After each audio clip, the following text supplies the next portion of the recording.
Posibleng tumaas ang presyo ng bigas kahit pa anihan na sa mga susunod na buwan.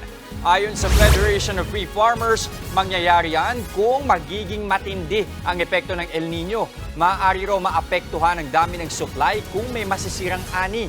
Ngayon pa nga lang, marami na umanong sakahan ang natutuyo dahil sa sobrang init. Hirap na raw ang mga magsasaka sa patubig. Nagre-reklamo na ibang mga membro namin na nawawalan daw sila ng patubig kasi may mga ilog daw na natutuyo na. Tapos yung mga gumagamit naman ng bomba ng patubig, hinihigop yung tubig sa ilalim ng lupa, masyado daw kung nabawasan. Kailangan malaman natin gaanong kalawak yung ganong klaseng kamalasan.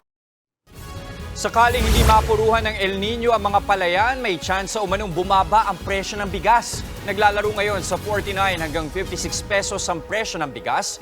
Bago yan, inamin ng Department of Agriculture na hirap silang mapababa ang presyo ng bigas dahil sa mahal na presyo ng pataba at epekto ng El Nino. Mga kapatid, Jess De Los Santos po. Iba na ang may alam at may pakialam sa panahon ngayon. Para sa tuloy-tuloy na balitaan sa Frontline kahit weekend, mag-follow at mag-subscribe